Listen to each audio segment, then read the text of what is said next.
روزی مرد فقیری وارد بهشت شد و خیلی از این قضیه خوشحال بود چون میتونست غذایی که دوست داشته رو بخوره. روز اول توی بهشت برای غذا براشون چیزی آوردن که باورش نمیشد. تخم مرغ، بله، غذایی که براشون تهیه کرده بودن تخم مرغ بود. مرد با ناراحتی شروع به خوردن غذا کرد. روز دوم برای غذا براشون چیزی آوردن که باورش نمیشد.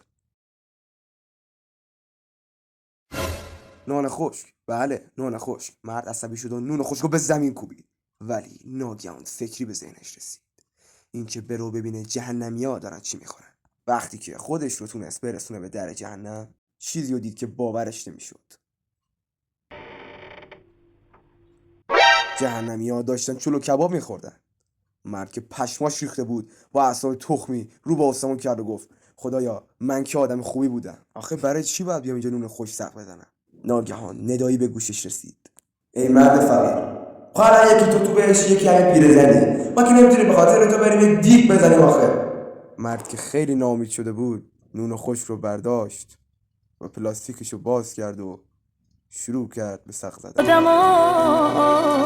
آدمای روزگار چی میمونه از شما